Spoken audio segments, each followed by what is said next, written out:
Sponsored by LIC Nepal, जीवन रहँदा पनि जीवन पश्चात पनि। गर्वैदेखि बलियो भूगर्भ सिमेन्ट।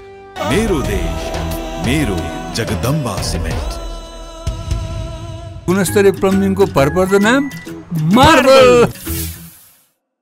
म पनि आजै नेपाल टेलिकमको एन्टी फाइबर सेवा लिन्छु। नेपाल टेलिकम, राष्ट्रको सञ्चार, राष्ट्रको शान, किसान। घरमै बसेर सजिलैसँग कोभिड-19 को परीक्षण गर्न सकिने एकदमै उपयोगी 15 मिनेट corona detect Flowflex corona testing kit. NMB मै छ अपार सम्भावना।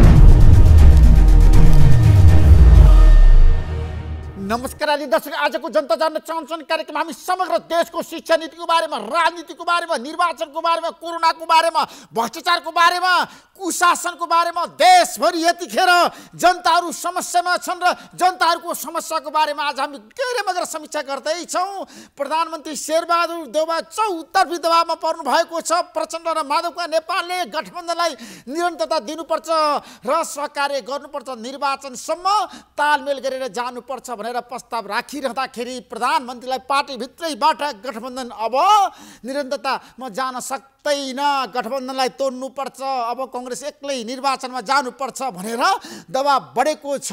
निर्वाचनको तत्काल मिति घोषणा गर्न पनि काङ्ग्रेस सभापति देशका प्रधानमन्त्री शेरबहादुर देउवामाथि जताततैबाट दबाब छ। निर्वाचन आयोगले अल्टिमेटम दिएको छ र शीर्ष नेताहरू काङ्ग्रेस पार्टीभित्रैकै नेताहरूले भनेका छन् अब निर्वाचनको मिति घोषणा गर्नुहोस्।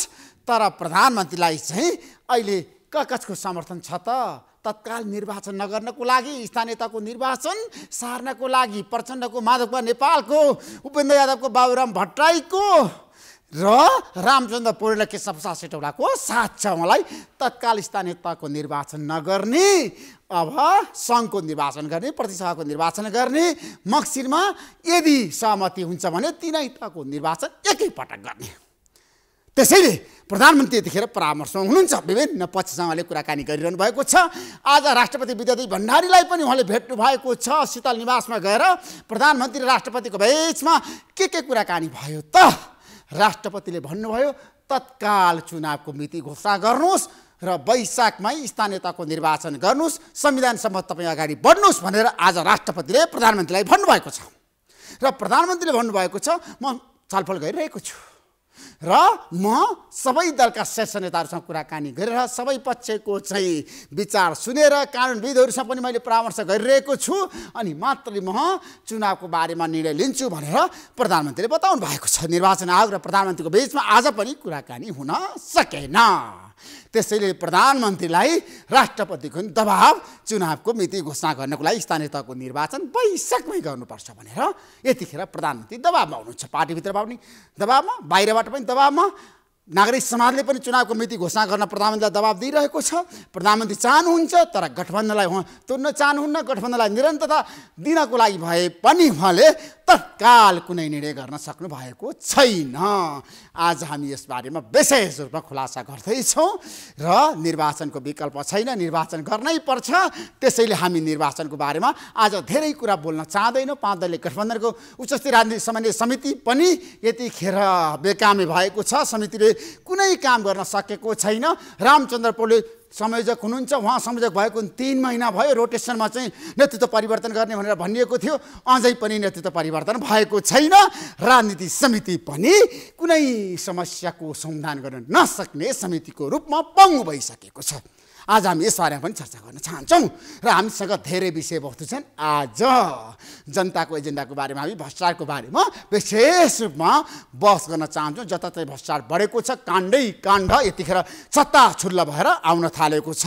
अब अख्तियारले हिम्मत गर्नैपर्छ, साहस गर्नैपर्छ र दोषीलाई कारबाही गर्नैपर्छ, भ्रष्टाचारलाई जेलमा कुस्नैपर्छ। आज हामी यस बारेमा पनि चर्चा गर्न चाहन्छौँ।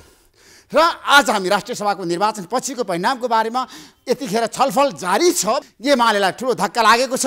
अब एमालेले पनि आफ्नो रणनीति कसरी अगाडि बढाउने, आगामी निर्वाचनमा मधेसमा अथवा राष्ट्रव्यापी रूपमा कुन कुन दलसँग गठबन्धन गर्न सकिन्छ भनेर केपी शर्मा ओलीको पनि यतिखेर विभिन्न पक्षसँग संवादहरू भइरहेको छ। राजेन्द्र महतो र केपी शर्मा ओली मिलेर जान सक्नुहुन्छ त आगामी निर्वाचनमा?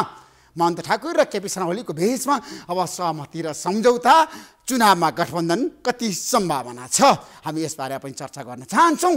र आज हामी कोरोनाको कुरा गर्न चाहन्छौँ। कोरोनाको सङ्क्रमण फेरि पनि बढिरहेको छ। हामी सबैले सावधानी अपनाउनै पर्छ, हामी होसियार हुनै पर्छ र सङ्क्रमणबाट हामी सबै बच्नु छ। आज 15 जनाको मृत्यु भएको छ।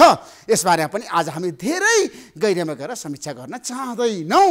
त्यसैले आज हामी समग्र रूपमा यो देशको राजनीति र शिक्षा क्षेत्रमा भएको व्यथिति, विकृति, विसङ्गति, विद्यार्थीहरूको समस्याको बारेमा विशेष रूपमा खुलासा गर्नेछौँ र निर्वाचनको बारेमा पनि आज हामी गहिरोमा गएर समीक्षा गर्छौँ। दलका शीर्ष नेताहरू के भन्नुहुन्छ, अहिले निकास के छ त?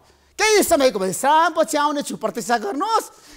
जनता जान्न चाहन्छन् कार्यक्रम हेरिरहनुहोस्। नेपाली कङ्ग्रेसको भोलि केन्द्रीय समितिको बैठक छ। काङ्ग्रेसमा पनि यतिखेर धेरै केन्द्रीय सदस्य छन्, जम्मो छ केन्द्रीय समिति। त्यसैले भर्चुअल माध्यमबाट कङ्ग्रेसले भोलि केन्द्रीय समितिको बैठकमा साँच्चीकै के गर्ला, कस्तो निर्णय गर्ला, काङ्ग्रेसको केन्द्रीय समितिको बैठकले त्यो हेर्न बाँकी छ। म केही समयको विश्रामपछि आउँछु। हाम्रो बीचमा माओवादी केन्द्रका प्रभावशाली नेता, शिक्षा विज्ञान तथा प्रविधि मन्त्री देवेन्द्र पौडेल हुनुहुन्छ। पौडेलजी, तपाईँलाई म जनता जान्न चाहन्छन् कार्यक्रम स्वागत गर्न चाहन्छु। धन्यवाद। सबै विद्यार्थीहरू तपाईँसँग छ नि, यतिखेर धेरै आशा विश्वास गरिरहेका छन्। अब तपाईँ शिक्षा मन्त्री भइसकेपछि सबै विकृति अन्त्य हुन्छ र विद्यार्थीहरूले न्याय पाउँछन्। अहिले विद्यार्थीहरूले पढ्न पाएका छैनन्, विद्यार्थीहरू पीडामा छन्। अब विद्यार्थीहरूको भविष्य सुनिश्चित गर्ने जिम्मेवारी तपाईँको हो। भन्नुहोस्, अब विद्यार्थीहरूलाई तपाईँ के सन्देश दिन चाहनुहुन्छ? मलाई लाखौँ विद्यार्थीले यो प्रश्न सोधिदिनु शिक्षा मन्त्रीले भनेका छन्। अब पहिलो विद्यार्थीलाई स्वास्थ्यप्रति गम्भीर भएर हामी खोपको व्यवस्था गर्दैछौँ। 15 गतेदेखि हामीले अस्ति सिसिएमसीले गरेको निर्णय अनुरूप बन्द भएका विद्यालयहरू, बिदा दिएका विद्यालयहरू खोलेर हामीले विद्यार्थीहरूले खोप दिनेछौँ 12-18 वर्षका लागि। त्यसपछि 5-12 का विद्यार्थीहरूलाई हामी खोपको व्यवस्था गर्छौँ र शैक्षिक सत्र तलमाथि नहुने गरी, अस्ति पनि तपाईँले हेर्नुभयो एससीको रिजल्टको बारे अलिअलि डिबेट भयो, छलफल भयो। कुनै पनि हालतमा हामी शैक्षिक सत्र लस गर्दैनौँ। वैशाखमा तलमाथि हुँदैन, सुचारू हुन्छ, तलमाथि हुँदैन भनेर यहाँलाई म प्रश्न पार्न चाहन्छु। अब निकै प्रतिकूल अवस्था स्वास्थ्यको हुने गरी जीवधनकै असुरक्षाको स्थिति पैदा भयो भनेदेखि त अब त्यति बेला प्राविधिकको कुरालाई हामीले मान्नुपर्छ। तर सामान्य स्थितिमा शैक्षिक सत्र तलमाथि हामी हुन दिँदैनौँ। त्यसो भए शिक्षा क्षेत्र अब सुचारू हुन्छ। अब महामारीको बेलामा केही जटिल विषयहरू त होलान्, तर फेरि पनि खास गरी शिक्षामा देखिएका कतिपय विसङ्गति, विकृतिहरू चाहिँ क्रमशः अब ऐनसित सम्बन्धित छन् भने ऐन फुकाएर, संविधानसित सम्बन्धित छन् भनेदेखि चाहिँ संविधानका धाराहरूमा उल्लेख भएको कुराको नियमावली बनाएर, ऐन बनाएर, मन्त्रालयसित सम्बन्धित छन् भनेदेखि मन्त्रालयबाट फुकाएर हामी हल गर्ने प्रयत्न गर्दैछौँ। उदाहरणको निम्ति शिक्षा सेवा आयोग सक्रिय छ। अहिले हेर्नुभयो 18,000 शिक्षकहरू विज्ञापन निकाल्यो। आन्तरिक बढुवा 6 वर्षदेखि झन्डै 6 वर्षदेखि अल्झेको थियो। किन अल्झ्यो भनेर मैले सोधेँ। नियमावली नभएको हुँदाखेरि अल्झ्यो भनेर उहाँहरूले भन्नुभयो। नियमावली क्याबिनेट लगाएर पास गरेर हामी चाहिँ हिजो अस्ति हेर्नुभयो हामी चाहिँ आन्तरिक बढुवा पनि हामीले सुरु गरेका छौँ र शिक्षकहरूलाई यस प्रकारले हामीले ल्याएर दरबन्दीको मिलान चाहिँ कम्प्लिट गर्ने। दोस्रो, भौतिक पूर्वाधार बनेका ठाउँमा आइसिटी पुर्याउने, भौतिक पूर्वाधार नबनेका ठाउँमा भौतिक पूर्वाधार पुर्याउने गरी हामी चाहिँ राष्ट्रपति शैक्षिक सुधारको कार्यक्रम अन्तर्गत भौतिक पूर्वाधारका काम गर्दैछौँ। र त्यसको साथै उच्च शिक्षामा पनि केही समयपछि 40वटा कलेजका बिल्डिङहरू बन्दैछन्। 40वटा कलेज, पुराना कलेजहरू, त्यसलाई नियमित एउटा प्रक्रियामा हामी अगाडि बढाउँदैछौँ र भौतिक पूर्वाधार बनाउने र अहिले भएका विश्वविद्यालयहरूलाई जतिसक्दो चुस्त दुरुस्त बनाउने। जस्तो म अस्ति परीक्षा नियन्त्रण कार्यालयमा गएँ, परीक्षा नियन्त्रकसित कुरा भयो, तपाईँहरू ढिलो किन गर्नुभएको छ? हामीले पढ्ने बेला भन्दा पनि रिजल्ट किन ढिलो भइरहेछ? आजभोलि त यत्र कम्प्युटर आइसक्यो, दुनियाँ आइसक्यो, नयाँ नयाँ प्रविधि आइसक्यो, ढिलो किन भइरहेछ भनेर हामी उहाँहरूसित पनि। तर रिजल्ट त बेलामा आउँदैन नि हाम्रो देशमा। आजभोलि पनि निस्किएको छ। मैले एकदम तपाईँले भने जस्तै चाहिँ धेरै विषयको त निस्किसक्यो। केही विषयहरूको चाहिँ हाम्रो अलिकति परम्परागत पुरानो प्रणालीको लागू गर्न त्यहाँ नयाँ प्रणाली लागू नगरेको पुरानो प्रणाली चाहिँ कार्यान्वयन भइराखेको हुँदाखेरि ढिलो भएको कुरा हामीले सूचना पाएका छौँ। छिटै हामी बसेर यस्तो प्रकारको चाहिँ पुरानो श्रेष्ठता प्रणाली पुरानो प्रकारको 50औं वर्ष पहिलेको तरिकाले आजभोलिको युनिभर्सिटी चल्दैनन्, यसलाई अलिकति नयाँपनसहित अगाडि बढ्नुहोस् भनेर हामीले भनेका छौँ। 2 पटकसम्म युजिसी मार्फत सबै चाहिँ विश्वविद्यालयका भिसी र पदाधिकारीहरूसित हामीले गम्भीर समीक्षा गऱ्यौँ। उच्च शिक्षालाई पनि हामीले अलिकति नियमन गरेर प्रणालीमा ल्याउनुपर्छ भन्ने कुरा सुरुवात गरेका छौँ। तर विद्यार्थीहरूको भविष्यको कुरा गर्दै तपाईँलाई थाहा छ धेरै ठाउँमा बढी शुल्क लिइरहेको प्रमाण तपाईँले पनि देख्नु भएको छ। मेडिकल क्षेत्रमा त यतिखेर दादागिरी र माफियागिरीको प्रभाव छ। तपाईँ ती व्यक्तिहरूलाई कारबाही गर्न सक्नुहुन्छ जसले विद्यार्थीमाथि दमन गरेको छ, शोषण गरेको छ, बढी शुल्क लिएको छ। कारबाही गर्ने प्रक्रिया अगाडि बढाइसकियो। प्रमाणित भएमा खोइ त कारबाही भएको अहिले प्रमाणित भएमा जुन जे भनिएको छ कारबाही कसले गर्ने भन्दा कारबाही गृहले गर्ने हो। कारबाही चाहिँ उजुरी दिने निकाय कहाँ भन्दा सिडिओमा, कहिलेको भन्दा क्याबिनेटले गरेको निर्णय अनुरूप चाहिँ कारबाही कसले गर्ने भन्दा कारबाही चाहिँ शुल्क बढी लिएको देखिएको पाइएमा सम्बन्धित जहाँ त्यो कलेज छ त्यो कलेज भएको भूगोलको चाहिँ जिल्ला प्रशासन कार्यालयमा उजुरी दिने र त्यो उजुरीका आधारमा चाहिँ कारबाही हुन्छ भनेको हुँदाखेरि अन्तको धेरै समस्या छैन। चिकित्सा शिक्षा आयोगले तोकी अनुरूप नै शुल्क लिनुभएको छ। 2टा कलेजको समस्या विद्यार्थी र अभिभावकले ल्याएर राखे। खास गरी विराटनगरको नोबेल मेडिकल कलेज र काठमाडौँको केएमसी कलेजमा अलिकति त्यसपछि मैले के अरे भने लगत्तै मैले आफै गएर हेरेँ। बढी शुल्क लिएको छ भने विद्यार्थीको कुरा थियो। विद्यार्थीलाई भेटेँ, मैले क्याम्पस प्रशासनलाई भेटेँ। तुरुन्त भोलिपल्ट बैठक बोलाएर चिकित्सा शिक्षा आयोगले तोकेको भने 40 लाख समथिङ उपत्यकामा, 44 लाख समथिङ चाहिँ उपत्यकाभन्दा बाहिर भन्ने निर्णय छ। योभन्दा बढी शुल्क दिन पाइँदैन भनेपछि काठमाडौँ विश्वविद्यालयलाई निर्देशन गरिसक्यो। उहाँले पनि तोकिएको भन्दा बढी शुल्क नदिने गरी विद्यार्थीको पठन पाठन चाहिँ सुचारू गर भनेको छ र छानबिन हुँदैछ। र गृह मन्त्रालयलाई हामी लेखेर पनि हामीसित आएका सबै प्रमाणहरू, प्राप्त भएका प्रमाणहरू गृह मन्त्रालयले तपाईँ र गृहमन्त्री बालकृष्ण खाले सँगै एकै ठाउँ बसेर घोषणा गर्नुभएको होइन? एकै ठाउँ बसेर हामीले सुन्यौँ। विद्यार्थीहरूको पीडा सुनेर तपाईँले दोषीलाई कारबाही गर्छु भनेर प्रतिबद्धता व्यक्त गरेको होइन र? कारबाही गर्ने भनेको चाहिँ शुल्क लिएको पाइएमा कारबाही गर्ने भनिएको छ र पाइएमा गर्छ। त्यसो भए तपाईँले शुल्क बढी लिएको अहिलेसम्म प्रमाण पाउनु भएको छैन? अनि बढी लिएको उहाँहरू 40 दिनदेखि सडकमा बस्नुभयो। विद्यार्थीहरू शुल्क मागियो, बढी शुल्क मागिएको हुँदाखेरि चाहिँ नतिरेर सडकमा बस्नुभयो, आन्दोलन गर्नुभयो। उहाँहरूले शिक्षा मन्त्रालयमा आउनुभयो, वार्ता बोलाइयो र चाहिँ कलेज सञ्चालकहरूले हामी चाहिँ यो साल योभन्दा बढी चाहिँ जुन चिकित्सा शिक्षा आयोगले तोकेको छ लिन्नौ भनेर शिक्षा मन्त्रालयमा प्रतिबद्धता गरेर जानुभयो। बाहिर गएर चाहिँ अलिअलि चाहिँ अब मान्नुपर्ने बाध्यकारी छैन जस्तो कुरा गरेर उहाँले बोलिसकेपछि हामी तुरुन्त फेरि गृहमन्त्री कहाँ गएर उहाँले गरेको प्रतिबद्धता यो हो र आएका प्रमाणहरू यही हुन् र यदि चाहिँ यी प्रमाणका आधारमा शुल्क बढी लिएको छानबिन होस्, छानबिनका आधारमा पाइयो भनेदेखि कारबाही हुनुपर्छ भनेको छौँ। कारबाही किन काठमाडौँ मेडिकल कलेजको कुरा गर्दा, नोबेल मेडिकल कलेजको कुरा गर्दाखेरि धेरै प्रमाणहरू छ बढी शुल्क लिएको। तपाईँहरू खारेजसम्म गर्न सक्नुहुन्छ? तपाईँसँग छ? हैन, विद्यार्थीले मकार विद्यार्थीले हामीलाई दिएको प्रमाण चाहिँ विद्यार्थीले जे प्रमाण दिनुभयो उहाँले रसिद दिनुभएको छ। उहाँले चाहिँ काठमाडौँ विश्वविद्यालयलाई तिरेको शुल्कको पनि रसिद दिनुभएको छ, बैंकको भाउचरको प्रमाण पनि दिनुभएको छ र अब त्यसको छानबिन होस् भनेर हामीले गृहमा सिफारिस गरेका छौँ। त्यसो भए सुनिल शर्मालाई तपाईँहरूले सम्पर्क गरिरहनु भएको छ, भेटिरहनु भएको छ? सुनिल शर्मा व्यक्तिगत रूपमा मैले त्यही दिन मात्रै देखेको चिनेको, मसँग कुनै सम्बन्ध पनि छैन, व्यक्तिगत कुनै रिलेसन पनि छैन। अहिले अमेरिकामा हुनुहुन्छ? मैले चाहिँ शिक्षा मन्त्रालयमा वार्ता बोलायौँ, वार्तामा उहाँ आउनुभयो, आफ्नो कुरा राख्नुभयो। उहाँले आफ्नो कुरा राखेको हामीले सुन्यौँ। पहिलोपटक मैले सुनेको, पहिलोपटक देखेको, पहिलोपटक चिनेको, मेरो चिन्जान पनि थिएन। मैले सुने कता वार्तामा उहाँले लागू गर्छु भनेर निस्कनु भयो हो। बाहिर गइसकेपछि मैले त चाहिँ फरक मत राखेर आएको छु भनेर भन्नुभयो। फरक मत राखेको छु भनेर मसँगै भन्नुभयो ऋषिजी? जनता जान चाहन्छ? बिल्कुल चाहिँ उहाँले चिकित्सा शिक्षा आयोगको शुल्क निर्धारण गर्ने प्रणालीप्रति चाहिँ उहाँले मैले छलफल गर्न पाउनुपर्छ भन्नु असहमति व्यक्त गरेर आइदिनु भन्नुभएको छ। नोटिफिकेसन लेखि भने भन्नुभएको छ? बिल्कुल हैन। शुल्कको बारेमा मलाई भनिदिनु, शुल्कको बारेमा उहाँको कुनै असहमति छैन। कुनै असहमति थिएन? शुल्क निर्धारण गर्ने विषयमा प्राइभेट कलेजको पनि प्रतिनिधि हुन्छ। प्राइभेट कलेजको प्रतिनिधि बसेर शुल्क निर्धारण भएको छ हो, त्यो बारेमा छलफल भयो। त्यो बारेमा तपाईँहरूको प्रतिनिधि हुनुहुन्थ्यो नि त्यो शुल्क निर्धारण गर्ने बेला, त्यति बेला प्रतिबद्धता व्यक्त गर्ने भने उहाँले के भन्नुभयो भनेदेखि यस्तो महँगी छ, हामीले लोन लिएका छौँ ब्याङ्कको, यो छ उ छ, ब्याङ्कसँग लोनको कुरा नगर्नुहोस्। अहिले यो शुल्क जे हो यो शुल्क चाहिँ जति तपाईँहरूको पनि प्रतिनिधि बसेर भनेको कलेज सञ्चालक पनि प्रतिनिधि भन्नुभएको छ शुल्क निर्धारण गर्ने बेलामा, तपाईँहरूको पनि फलानु नामको प्रतिनिधि बसेर तोकिएको शुल्क हो। तपाईँहरूको महँगीसँगै बढ्यो भनेदेखि पछि छलफल गर्नु होला, तर अहिले यति फिस लिनुहोस् भन्दा हुन्छ हामी मानेर जान्छौँ भनेर जानुभयो। असहमति राखेको भनेको शुल्क निर्धारण गर्दा महँगी बढेको हुँदा हामी पछि छलफल गर्न पाउनुपर्छ भन्ने चाहिँ तेस्रो बुँदामा सहमति गरेको तेस्रो बुँदामा। त्यसो होस्टेलको कुरा गर्नुभयो भने होस्टेलमा चाहिँ कुनै पनि सम्झौता गर्न सकिँदैन भनेर चिकित्सा शिक्षा आयोगले होस्टेलको बारेमा उल्लेख गरेको रहन्छ। हामी सबै कुरा त्यहाँ खोलेर हेऱ्यौँ। होस्टेलको बारेमा नभएको हुँदाखेरि के सहमति गर्नुभएको उहाँहरूले भने काठमाडौँ विश्वविद्यालय जसले सम्बन्धन दियो त्यो विश्वविद्यालयले कोअर्डिनेसन गर्ने, एभरेज अहिलेको त्यो कोठा बराबरको बाहिरको प्रचलित मूल्य अनुरूप प्रथम पक्ष भनेको विद्यार्थी, द्वितीय पक्ष भनेको कलेज सञ्चालक संयोजन कसले गर्ने भन्दा सम्बन्धित विश्वविद्यालयले संयोजन गरेर एभरेजमा बजार मूल्यभन्दा बढी नपर्ने गरी त्रिपक्षीय सहमति गरेर त्यसको मूल्य निर्धारण गर्ने भन्ने कुरा गरायो। त्यस कारणले चाहिँ अनिवार्य भनेको छैन, त्यहाँको पनि अनिवार्य होस्टेल अनिवार्य बस्नै पर्ने, त्यो पनि 24,000 तिर्नै पर्ने, नतिरेदेखि बस्न पाउनुहोस् भन्ने कुरा चाहिँ मान्यकारी छैन। त्यसो भन्छ तपाईँले भन्नुभयो सुनिल शर्मालाई पक्राउनु पर्छ, त्यो सही हो बाहिर आएको सूचना?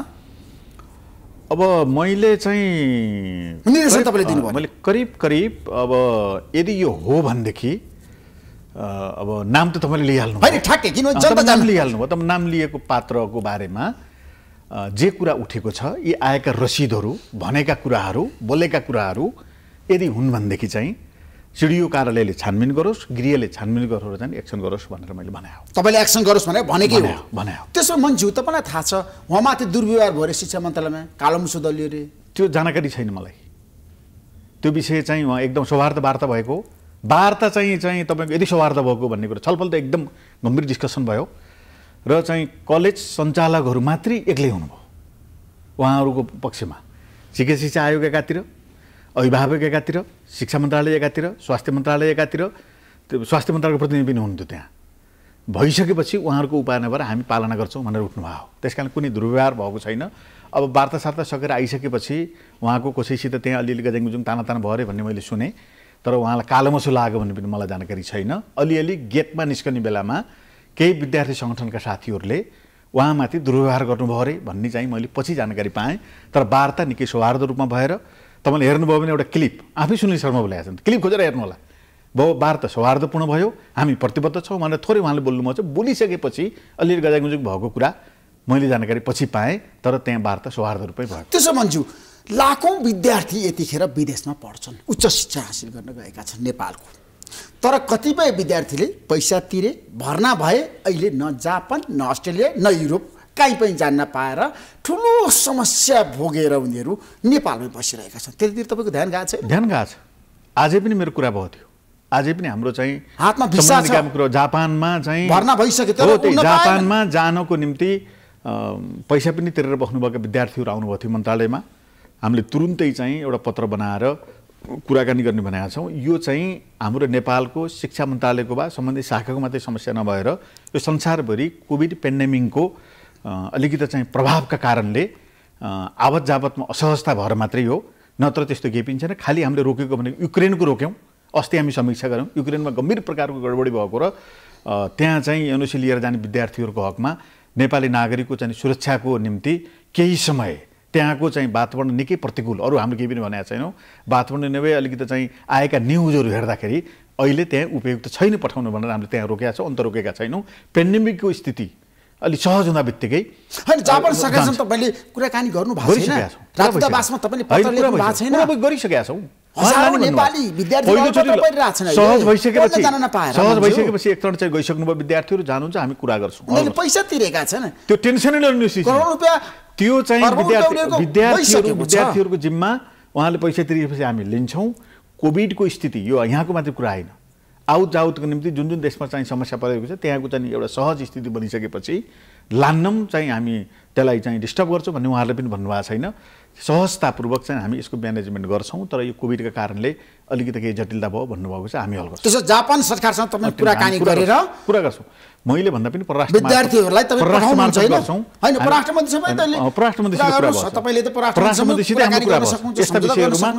विषयहरूमा चाहिँ विदेश गएर पठन पाठन गर्ने, विदेशबाट पढेर आउने कतिपय समस्याहरू सहजीकरण गर्नको निम्ति डाइरेक्ट हामी शिक्षा मन्त्रालयले कुरा गर्नुभन्दा पनि हाम्रो चाहिँ प्रचलित प्रोटोकलको मान्यता हुनु परराष्ट्र मन्त्रालय मार्फत हामी कुराकानी गर्ने गरेका छौँ, गर्छौँ। किनभने जापानमा पढ्न जाने विद्यार्थीहरू म कहाँ पनि आएका थिएँ मान्छे, उनीहरूले भनेका छन् ल ऋषि धमराजी शिक्षा मन्त्रीलाई भनिदिनुस् हामी आजै आउनुभएको थियो, आजै उहाँहरू आउनुभएको थियो, उहाँहरूको समस्या हल गर्नेतिर हामी छौँ। त्यसमा उनीहरूको समस्या समाधान हुन्छ, चाहिँ हल हुन्छ, उनीहरू पढ्न जान पाउँछन्, पाउनुहुन्छ।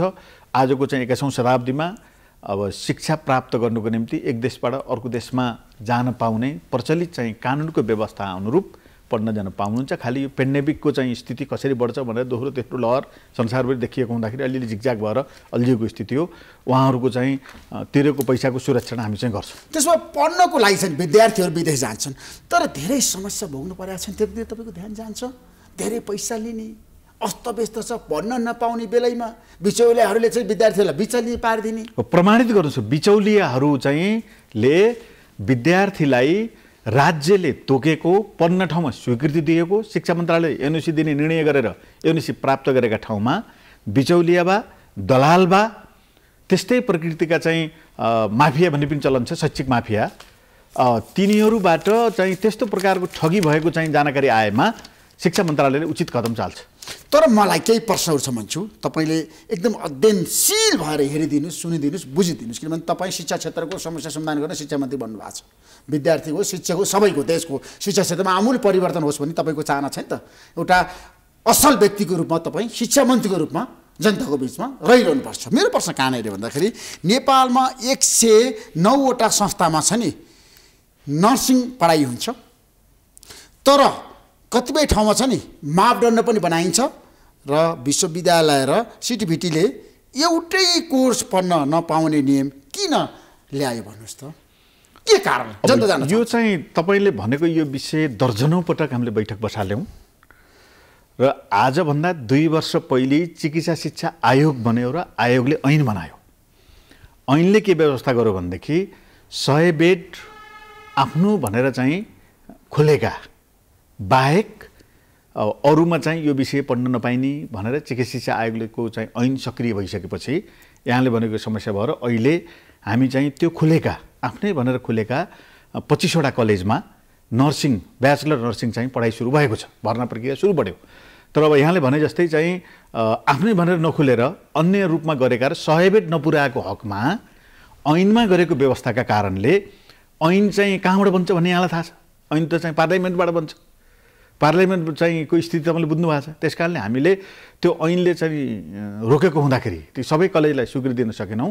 जुन जुन चाहिँ कलेजले 100 बेड पुर्याएका छन् ती कलेजहरूले नर्सिङ ब्याचलर चाहिँ पढाइ सुरु गरिसकेका छ, भर्ना लिइसकेका छ। त्यसो भन्छु नेपालमा पढ्न पनि नपाउने, विदेशमा पढ्न जान पनि प्रवेश परीक्षाको नाममा छ नि अवरोध पुर्याउने काम किन भइरहेको छ? ठ्याक्कै भन्नुहोस् है, जनता जान्न चाहन्छ। थुनेर पिट्ने काम किन गर्ने छ? पढ्न नपाउने भन्ने छैन। खास गरी चाहिँ मेडिकल साइन्सको क्षेत्रमा अलिकति चाहिँ प्र्याक्टिकल कक्षा अनिवार्य आवश्यक भएको, मान्छेको जीवनसित जोडिएको, अपरेसनसित जोडिएको, मान्छेको चाहिँ मुटु, कलेजा, फोक्सो, ब्रेन जस्ता संवेदनशील ठाउँहरूमा पनि एकदम प्र्याक्टिकली अनुभव प्राप्त गर्ने भएको हुँदाखेरि यो शिक्षालाई अलिकति बढी चाहिँ मान्छेको जीवनसित सम्बन्धित भएको हुँदाखेरि प्रविधिप्रति, प्र्याक्टिकलप्रति, क्वालिटीप्रति अलिकति बढी चाहिँ संवेदनशील भएर प्रश्न उठेको हुँदाखेरि केही विषयहरू जस्तो 100 बेडको हस्पिटल चाहिन्छ अनिवार्य, प्र्याक्टिकल विषय चाहिन्छ त्यहाँ, र चाहिँ फेरि पनि मेडिकल काउन्सिलले पढेर आइसकेकोलाई पनि फेरि अर्को परीक्षा लिने व्यवस्था पनि छ। मेडिकल काउन्सिल फेरि अर्को परीक्षा लिन्छ डक्टरको सिफारिस दिनको निम्ति।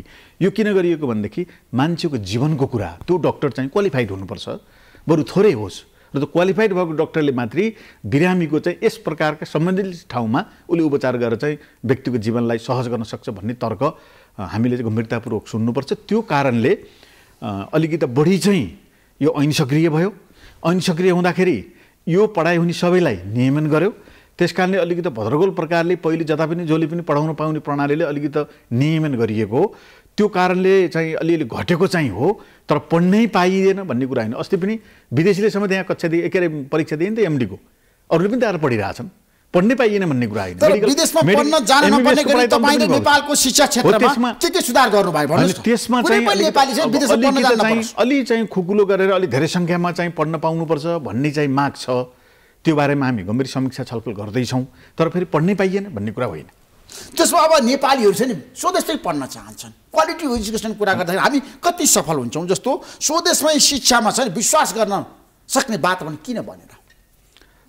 मैले हिजो चाहिँ हेरेँ, म काठमाडौँ विश्वविद्यालयको म चाहिँ हिजो चाहिँ करिब मेरो काम सकेर नेपालका नर्सहरूले गर्ने काम चाहिँ तपाईँहरू कसरी गर्नुहुन्छ, कहाँ पढेर आउनुभएको छ, के क्षमता छ भनेर चाहिँ त्यहाँको मेडिकल डिपार्टमेन्टका प्रमुखसँग, खास गरी पहिलेको भिसी पनि हुनुहुन्थ्यो, उहाँसँग गएर मैले हेरेँ। मलाई वास्तवमा गौरवको अनुभूति भयो। नेपालमा पढ्नै पाइँदैन, नेपालको शिक्षा चाहिँ योग्य छैन भन्ने कुरा, क्वालिटी एजुकेसन नेपालमा छैन भन्ने होला तपाईँ के भन्नुहुन्छ? त्यो चाहिँ बेसिक कुरा हो, गरिरहनु भएको छ। त्यो चाहिँ तपाईँ अहिले पनि गएर हेर्नुभयो भने टिचिङमा चाहिँ उत्पादन भएको डक्टर दिल्लीको अरू कुनै ठाउँमा उत्पादन भएको डक्टरभन्दा कम छैन। अरू कुनै तपाईँको चाहिँ त्यस केहुमा अहिले गएर उत्पादन भएको डक्टर हेर्नुभयो भने उसको त्यहाँ चाहिँ गरेको प्र्याक्टिकल हेर्नुभयो, त्यहाँबाट चाहिँ सामग्री हेर्नुभयो भनेदेखि तपाईँ चाहिँ अरू कुनै देशमा, मैले सोधेँ बेलायत पढेर आउनुभएको थियो, उहाँ बेलायतमा प्रयोग गर्ने उपकरण र यहाँ प्रयोग भएको उपकरणमा कति फरक छ भन्दा चाहिँ करिब उस्तै हो। यो यी एकै ठाउँ जर्मनीमा उत्पादित भएका सामग्री हुन्, कतिपय जापानमा उत्पादन भएका छन्, त्यहाँ प्रयोग हुने पनि यिनै हुन्, यहाँ प्रयोग भएको पनि यिनै हुन् भन्ने कुरा उहाँले राख्नुभयो। कतिपय प्रविधिको कमी त होला, तर फेरि पनि क्वालिटीकै छैन भन्ने कुरा मैले भन्दिनँ। त्यसो तपाईँको कार्यकालमा छन् मन्जु, हाम्रो देशको शिक्षा क्षेत्रमा आमूल परिवर्तन गर्ने तपाईँको गुरु योजना के छ बताउनुहोस्। अब आमूल परिवर्तन मैले भनेको छैन, सुधार भनेको छु। आमूल परिवर्तन गर्नुको निम्ति अलि लामो कार्यकाल चाहिन्छ, ऐन कानुन र नियमलाई समेत प्रभाव पार्ने गरी चाहिन्छ। र अहिले चाहिँ खास गरी शिक्षण प्रणालीमा सुधारको कुरा हामीले गरेका छौँ, विश्वविद्यालयमा भएका विकृतिहरूलाई सुधारको कुरा गरेका छौँ, पेडागोजी भन्छ चाहिँ शिक्षण सिकाइ प्रणालीसित सम्बन्धित कुराहरूलाई सुधारको कुरा गरेका छौँ। शिक्षकहरू नै विद्यार्थी अथवा जनशक्ति माध्यमिक तहमा उत्पादन गर्ने प्रमुख चाहिँ व्यक्तित्व भएको हुँदाखेरि हेडमास्टरहरू, शिक्षकहरू र अभिभावकहरू चाहिँ त्यो पढाइ अथवा सिकाइ प्रणालीलाई व्यवस्थित गर्नुको निम्ति हामी उहाँहरूसित निकै छलफलमा छौँ। हिजो र आज पनि प्याप्सन निजी क्षेत्रसित पनि मैले सुझाव लिएँ। अस्ति चाहिँ टप चाहिँ 15 देशभरिका राम्रा हाम्रो चाहिँ खास गरी सार्वजनिक स्कुलका हेड सरहरूसित तपाईँहरूले चाहिँ त्यहाँ कसरी राम्रो गर्नुभयो, हामीले के सिक्ने र अरू विद्यालयले के सिकाउनुहुन्छ भनेर हामी उहाँहरूको पनि सुझाव लियौँ। त्यसकारणले सार्वजनिक शिक्षालाई सुधार गर्नुको निम्ति अथवा सबै प्रकारको शिक्षा प्रणालीलाई सुधार गर्नुको निम्ति हामीले चाहिँ यो सार्वजनिक विद्यालयले तपाईँ सुधार गर्न सक्नुहुन्छ? सरकारी विद्यालयहरूको आज क्वालिटीको कुरा गर्दाखेरि त्यो बेसिक सुधार हुन्छ। त्यो शिक्षकले राजनीति गर्छन्। म तपाईँलाई भन्न चाहन्छु शिक्षकहरूको समस्या त मैले समाधान गर्नु। म तपाईँलाई दुईटा मात्रै स्कुलको उदाहरण दिन्छु। म तपाईँलाई भुटोलमा गएर कालिका मावि हेर्नुहोस्, नारायणी मावि हेर्नुहोस्, चितवनमा काठमाडौँको चाहिँ त्रिपुरेश्वरको मावि हेर्नुहोस्, र चाहिँ सार्वजनिक शिक्षा चाहिँ गलत छ कि छैन भन्ने कुरा तपाईँले प्रमाणित गर्नुहोस्। गरिरहनु भएको छ नि गर्ने हो त्यस्तै, अझ त्यसलाई पनि सुधार्नुपर्ने त छ। तर त्यस्तै प्रकृतिका चाहिँ सार्वजनिक विद्यालयहरू हामीले बनाउनुपर्छ भन्ने लक्ष्य हामीले देशभरिको विद्यालयमा सुधार गर्न सक्नु। देशभरिको विद्यालयमा हो त्यस्ता राम्रो विद्यालयहरू आज दुर्गम क्षेत्र जुम्लामा पढ्ने जुम्लामा पनि राम्रो विद्यालयहरू छन् र अलिकति चाहिँ हामीले विद्यालयहरू अलिअलि प्रयत्न गरेका विद्यालयहरू, क्वालिटी कम भएका विद्यालयहरू, राम्रा विद्यालयहरूले अलिकति क्वालिटी कम भएका विद्यालयहरूले ह्युमिलेसन गर्ने होइन, राम्रो गरेकाबाट शिक्षा लिने र कम भएकाहरूले मेहनत गर्ने, त्यसो गरियो भनेदेखि सार्वजनिक शिक्षालाई सुधार्न सकिन्छ भनेर हामीले चाहिँ अलिकति प्रक्रिया सुरुवात गरेका छौँ। त्यसको निम्ति शिक्षकको अभाव भयो, दरबन्दी पुगेन, 18,000 दरबन्दी एकैचोटि हेर्नुहोस् तपाईँले, मैले पनि भने एकै पटक चाहिँ 18,000 दरबन्दी हामीले निकालेका छौँ। किनभने शिक्षक नभई त अगाडि बढ्न सकिन्न नि, त्यसकारणले दरबन्दी पनि फुलफिल गर्ने एउटा आयोगले रिपोर्ट दिएको छ। कति दरबन्दी आवश्यक छ भन्दा झन्डा बोकेर हिँड्छन् मन्जु, के गर्नुहुन्छ? त्यो पनि चाहिँ पार्टीको राजनीतिमा शिक्षकहरूलाई धेरै दोष दिन चाहन्न। अब जहाँ चाहिँ शिक्षकहरू, अभिभावकहरू र विद्यार्थीको बिचमा कुरा मिलेको छ त्यहाँ त्यो ठाउँको विद्यालय राम्रो छ। जहाँ चाहिँ अभिभावकहरू एकातिर, शिक्षकहरू एकातिर, यहाँले भने जस्तै शिक्षकहरू राख्ने बारेमा चाहिँ समाजमा अभिभावकहरू बिचमा चाहिँ झगडा भयो भने त्यहाँ चाहिँ त्यो विद्यालय राम्रो भनेको हामी पाउँदैनौँ। त्यसकारणले अब राजनीति चाहिँ गर्न उहाँहरूको कुरा हो। अब पार्टीको चाहिँ पदाधिकारीमा बस्नु त राजीनामा दिएर जानुपर्छ, तर फेरि पनि चाहिँ विद्यालय समयमा अन्त उहाँले जेसुकै गरे पनि विद्यालय समयमा उहाँ विद्यालयमा हुनु पर्यो, क्लासमा हुनु पर्यो। मैले झन्डै 36वटा स्कुलमा पुगिसकेँ विद्यालय समयमा टिचर चाहिँ स्कुलमा छन् कि छैनन् भनेर अनुगमन पनि हामीले गरेका छौँ। विद्यालय समयमा शिक्षक चाहिँ अनिवार्य जानकारी दिएर क्लास हो। तपाईँले भने क्लास ग्याप गर्न पाइएन, कहिले काहीँ अपवाद हुन्छ, कहिले काहीँ शिक्षक पनि भावना हुन्छ, बिरामी हुन सक्नुहुन्छ, कुनै चाहिँ पारिवारिक चाहिँ दुर्घटना भएको हुनसक्छ, मृत्यु हुनसक्छ, कुनै क्षति नोक्सानी भएको हुनसक्छ र बिदा लिनुपर्ने हुनसक्छ। बिदा लिनुपर्ने छ भने बगाइदा चाहिँ बिदा लिएर त्यो बिदा लिने चाहिँ समयको पिरियडको पनि वैकल्पिक चाहिँ व्यवस्था गरेर चाहिँ शिक्षाले बिदा लिनुपर्छ। अन्यथा चाहिँ अब विद्यालय एकातिर हिँड्ने शिक्षा एकातिर हिँड्ने भयो भनेदेखि त क्लास राम्रो हुँदैन, क्लास राम्रो भएन भनेदेखि विद्यार्थीको क्वालिटी हुँदैन। त्यस कारण हामी अलिकति बढी चाहिँ विद्यालय समयमा पिरियडको चाहिँ शिक्षक अनिवार्य क्लासमा हुनुपर्छ र चाहिँ पिरियडको शिक्षक क्लासमा भयो भएन छैन भन्ने कुराको लिडरसिप चाहिँ प्रधानाध्यापकले गर्नुपर्छ र प्रधानाध्यापक र स्कुलका अरू चाहिँ क्लास शिक्षकहरूको बिचमा समन्वय छ कि छैन भन्ने कुरा सञ्चालक समिति अथवा अभिभावकले बुझ्नुपर्छ। त्यसो गरियो भने सुधार्न सकिन्छ। त्यसो भए निजी विद्यालयले जस्तै गरी सरकारी स्कुललाई पनि सुधार्न सकिन्छ हैन? सुधार्न सकिन्छ। त्यो संकल्प तपाईको छ? हामी संकल्पमा छौँ, हामी सुधार्ने संकल्पमा छौँ। देशभरिको विद्यालय सुधारतिर तपाईँ लिएर जानुहुन्छ। देशभरि भवन चाहिँ बनाएका ठाउँमा क्वालिफिकेसन हुनुपर्छ, त्यहाँ हामी चाहिँ प्राविधिक र नमुना विद्यालय लिएकाको हामी अनुगमन गर्दैछौँ। साँच्चै नमुना हुनुपर्छ, तिमीहरू नमुना बनाऊ भनेर। र जुनले चाहिँ प्राविधिक र नमुना लिएका छैनन् उनीहरूलाई पनि चाहिँ नमुना र प्राविधिक चाहिँ विषय लिएकाहरूबाट सिक, राम्रो गर भनेका छौँ र भन्दैछौँ, नीति पनि बनाउँदैछौँ। त्यस कारणले मलाई चाहिँ विश्वास छ सुधार्न सकिन्छ। त्यसमा भन्छु विदेशमा पठाउन नेपाली परामर्शदाता सक्षम छैन र किन तपाईँले विदेशी परामर्शदातालाई मात्रै नेपालमा कम्पनी खोल्ने नीति दिन लाग्नुभयो? यसमा चाहिँ केसो कम्पनी, हाम्रो कम्पनी खोल्ने अहिले केही निर्णय गरिरहेको छैन। तपाईँले नीति ल्याउनु भएको छैन? कम्पनी खोल्ने हामीले केही नीति ल्याइएको छैन। कसले भन्यो मलाई जानकारी छैन। विदेशीले नेपालमा र कम्पनी खोलेर चाहिँ एजुकेसन चलाउने कुनै नीति सिधै हामीले ल्याएको छैनौँ। ऐनको हामी छलफल चलेका छौँ। 3टा ऐनहरू आवश्यक छ।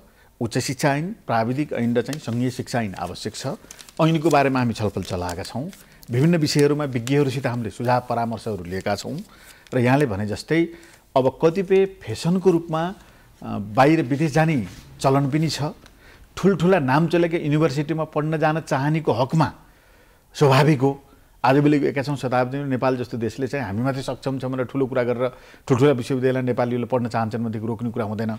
तर फेसनको रूपमा चाहिँ यहाँ पढ्ने कुरा प्राप्त हुँदाहुँदै यहाँको विश्वविद्यालयले त्यही क्वालिटीको शिक्षा दिँदै अरू उद्देश्यको निम्ति पनि विद्यार्थीहरू बाहिर जाने प्रचलन छ। हो त्यसलाई पनि न्यूनीकरण गर्नको निम्ति हामीले अलिकति चाहिँ समीक्षा छलफल गरेर त्यसलाई नियमन गर्ने र नेपालका विद्यार्थीहरू नेपालमै पढ्ने, नेपालमै चाहिँ रोजगारीको सिर्जना गर्ने गरी के गर्न सकिन्छ भन्ने पनि हामीले अलिकति चाहिँ छलफल बहसकै क्रममा छ। अब तपाईँ राम्रो इमेज भएको नेता, तर तपाईँकै पार्टीभित्र महाधिवेशनमा के कुरा उठ्यो तपाईँलाई थाहा छ? तपाईँको छोरी विदेशमा पढेको, अमेरिकामा पढेको, तपाईँले पढ्न पठाएको कुरा उठ्यो नि, बहसको विषय यो महाधिवेशनमा उठेको होइन। हेर्नुहोस्, र मेरो छोरी, म तपाईँलाई प्रश्न भन्छु ऋषिजी, जनतालाई बताउनु पर्छ तपाईँले। मेरो छोरी मेरो कुनै पनि राज्यको पद प्रयोग गरेर चाहिँ विदेश पढ्न गएकी होइन। मेरो छोरीले प्रतिस्पर्धा गरेर मेरो छोरीले चाहिँ 100% चाहिँ निशुल्कमा तपाईँ गएर त्यो युनिभर्सिटीलाई बुझ्न सक्नु होला। 2 ठाउँमा नाम निकाली आफ्नै क्षमता भएर। बेङ्गलोरको एउटा युनिभर्सिटीमा नाम निकाली, अमेरिकाको चाहिँ कर्नाटकको एउटा युनिभर्सिटीमा नाम निकाली अनलाइन खोजेर। मलाई भन्नुहुन्छ भने तिमी नजाऊ भनेको थिएँ। मेरो छोरी चाहिँ विदेश गएर सक्षम भएकी होइन। मेरो छोरी, म तपाईँलाई भन्न चाहन्छु, काठमाडौँ विश्वविद्यालयले चाहिँ पढाएको राम्रो स्टुडेन्ट हो र अब उसले चाहिँ अरू युनिभर्सिटी खोजेर चाहिँ ऊ पढ्न गएको र 6 वर्ष पहिलेको कुरा हो। त्यो आजको कुरा होइन। तर बहस त अहिले सुरु भयो नि त। माओवादी केन्द्रका नेताहरू आफ्ना छोराछोरीलाई विदेशमा पठाउँछन् पढ्नलाई। त्यो ठिकै छ, त्यो बहस चाहिँ उठाउनु। पार्टीका कार्यकर्ताले त गम्भीर प्रश्न उठान गरे। हाम्रा छोराछोरी चाहिँ हिजो हामी जनयुद्ध लडियो भनेर मेरो छोरी 1.5 वर्ष हुँदा मैले छोडेर हिँडेको कसैलाई जानकारी छ? म तपाईँ मार्फत भन्न चाहन्छु। र चाहिँ यो प्रश्न गर्नेहरूले मलाई आलोचना गरेकोमा म गम्भीर समीक्षा गर्छु, रियलाइज गर्छु। तर मेरो छोरीलाई 1.5 वर्ष हुँदाखेरि मैले त्यत्तिकै बेहोरा चिजहरू हामी लडाइँमा गएको थियौँ। कसले पालिदियो, कसले उर्काइदियो? त्यहाँसम्म कसरी पुइ? यहीँकै स्कुलमा पढेकी हो उसले।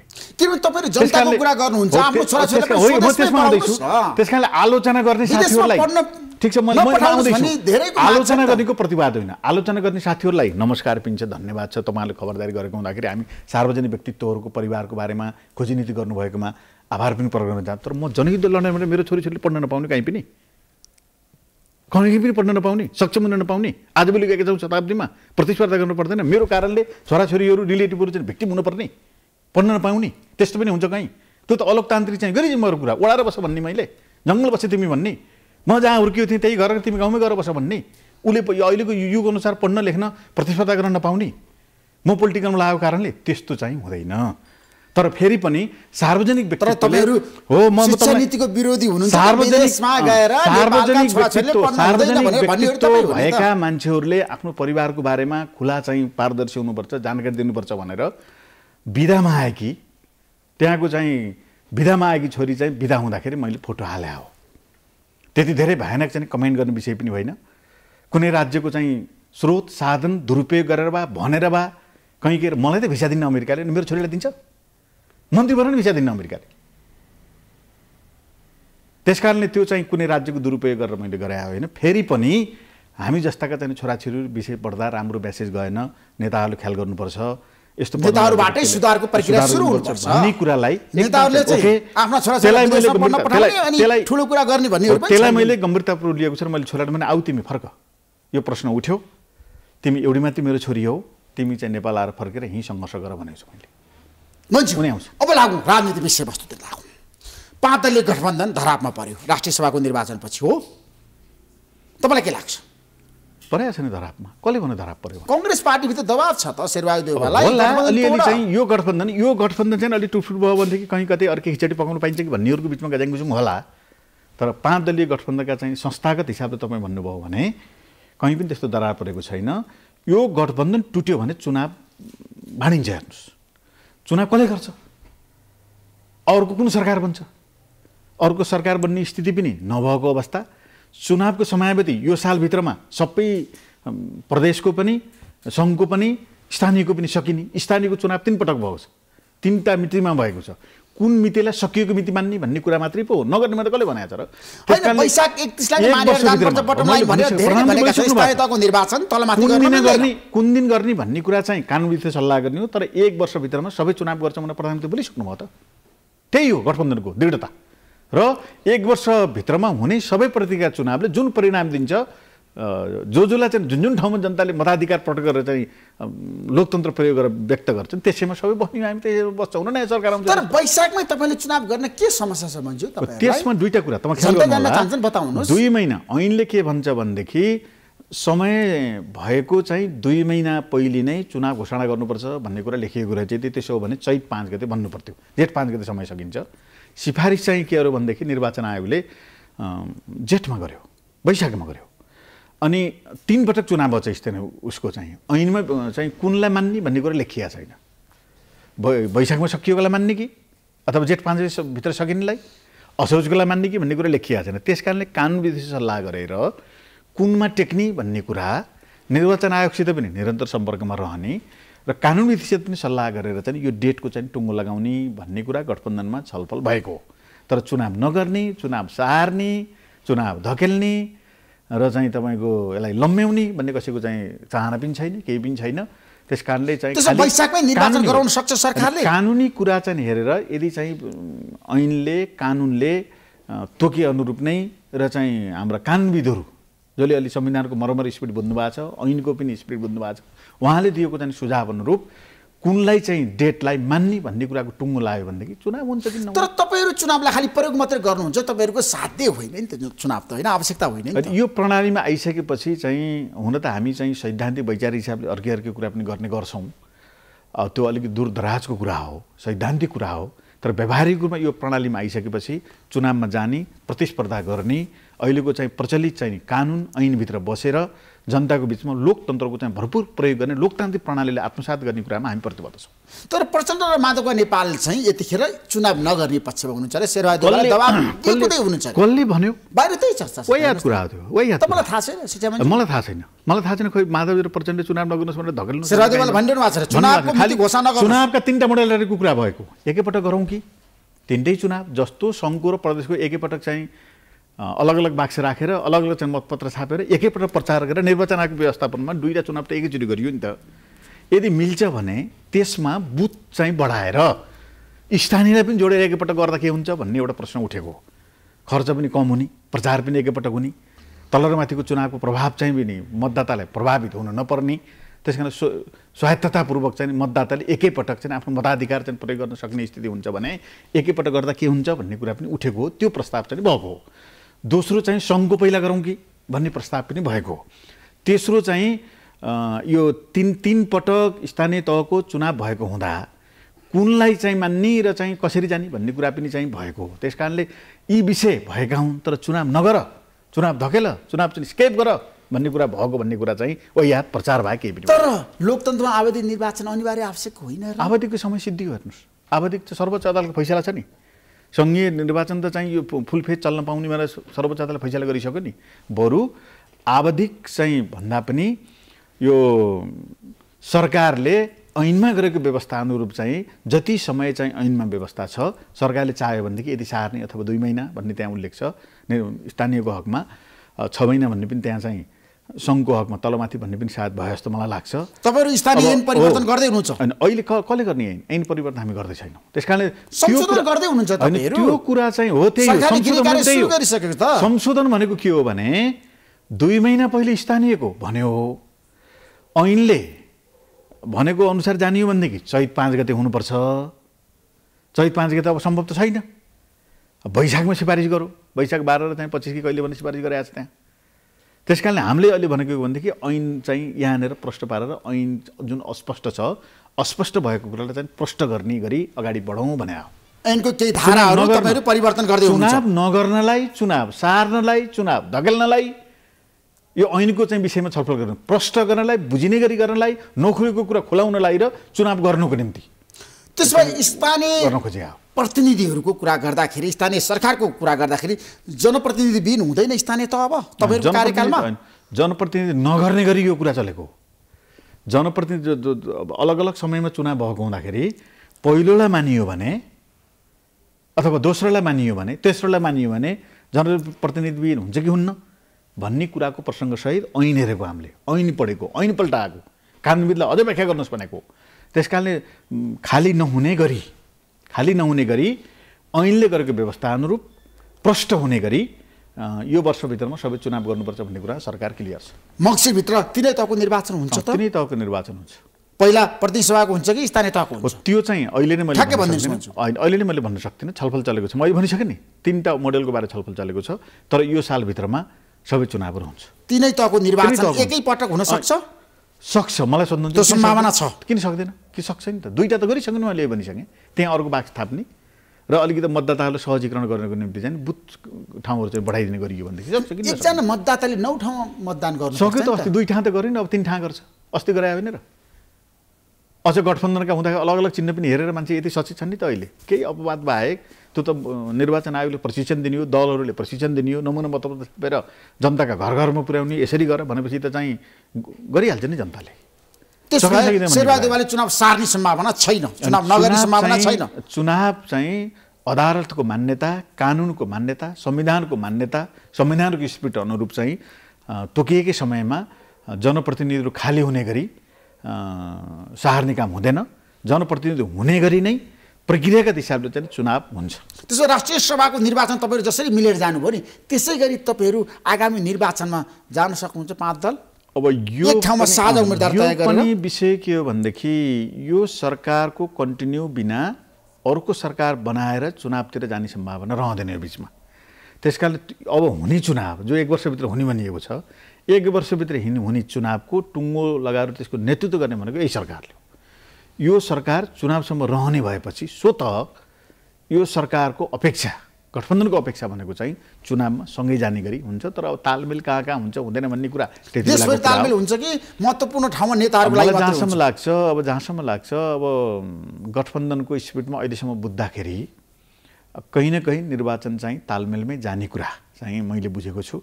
तालमेलमै जाने सम्भावना बढी त्यसरी अगाडि बढिरहेको छ। तालमेलमै जाने भने तालमेलको कुरा नहुँदा बित्तिकै चाहिँ सरकार इक्वेसनको कुरा उठिहाल्छ। तालमेल नजाने बित्तिकै सरकार ढल्छ नि त। सरकार त्यही त मैले भने हो, भन्न खोजे त्यही हो। सरकारको तलमाथि कुरा हुन्छ, सरकारको नेतृत्व चाहिँ तलमाथि हुने स्थिति भयो भनेदेखि चुनाव धरापमा पर्छ। कसले गर्ने चुनाव? सरकार फेरबदलको कुरा भन्दाखेरि अर्को प्रक्रियामा हामी प्रवेश गर्छौँ नि त।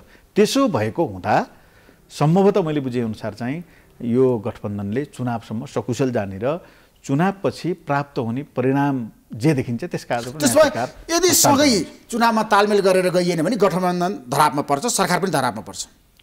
अब अहिले सरकार चाहिँ जान्छ, अहिले सरकार अर्को चुनाव नहुँदासम्म प्रधानमन्त्रीको पनि त्यही स्पिड मैले बुझेको छु, गठबन्धनका सिनियर नेताहरूको पनि त्यही स्पिड छ। अब अलिअलि यो गठबन्धन भएन भने यसरी चाहिँ जान पाएदेखि गज्याङ गुजुङ गर्न पाइन्थ्यो होला भन्नेहरूले प्रभोग चाहिँ गरिराखेको हामी पाउँछौँ।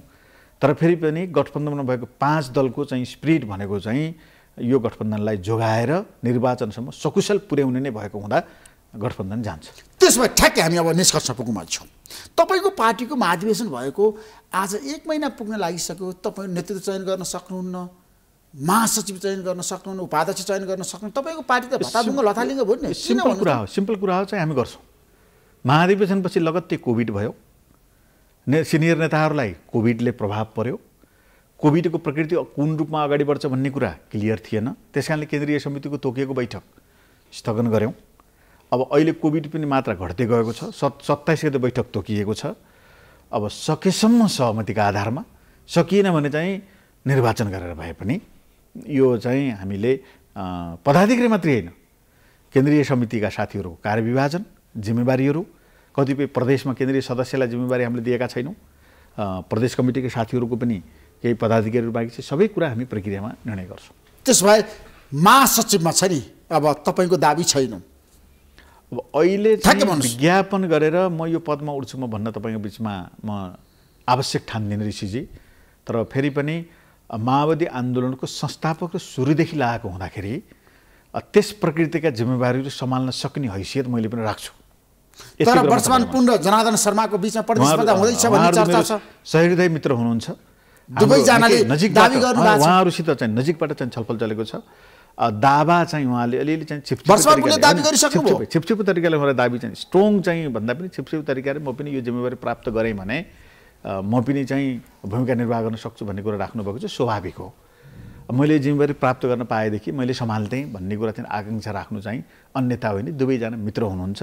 हामी उहाँहरूसित गम्भीर छलफल गरेर अध्यक्षसित बसेर हामीले चाहिँ यो चाहिँ तपाईँले भने जस्तै चाहिँ रसाकसी भएर बर्बादै भएर चाहिँ टुङ्गाउन नसक्ने गरी अल्झेको भन्ने मलाई लाग्दैन। कोभिडका कारणले अब हाम्रो एकजना सिनियर नेता चाहिँ चीनमा उपचार भइरहनु भएको कारणले पनि चाहिँ केही समय धकेलियो। उहाँ पनि आउनुभएको छ। कोभिड पनि घट्दै छ। बैठक पनि तोकिएको छ। अध्यक्ष तोकिसकेका छौँ हामीले।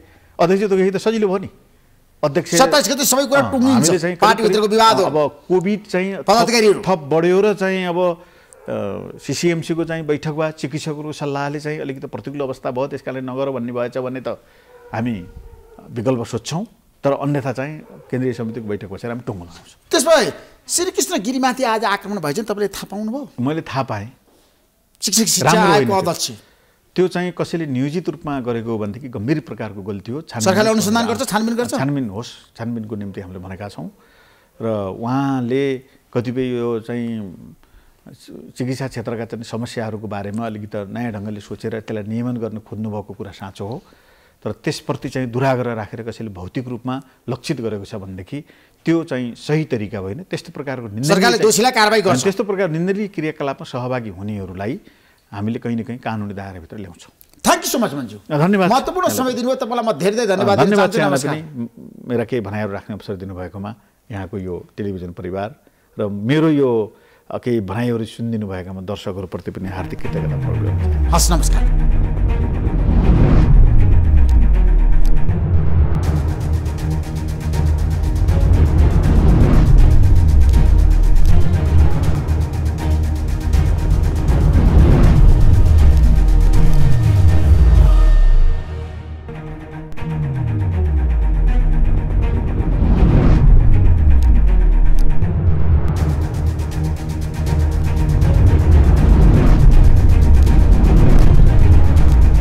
Sponsored by LIC नेपाल, जीवन रहँदा पनि जीवन पश्चात पनि।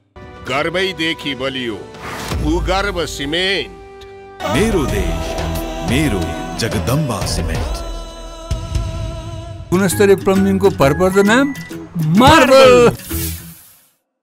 म पनि आजै नेपाल टेलिकमको एन्टी फाइबर सेवा लिन्छु। नेपाल टेलिकम, राष्ट्रको सञ्चार, राष्ट्रको शान, किसान।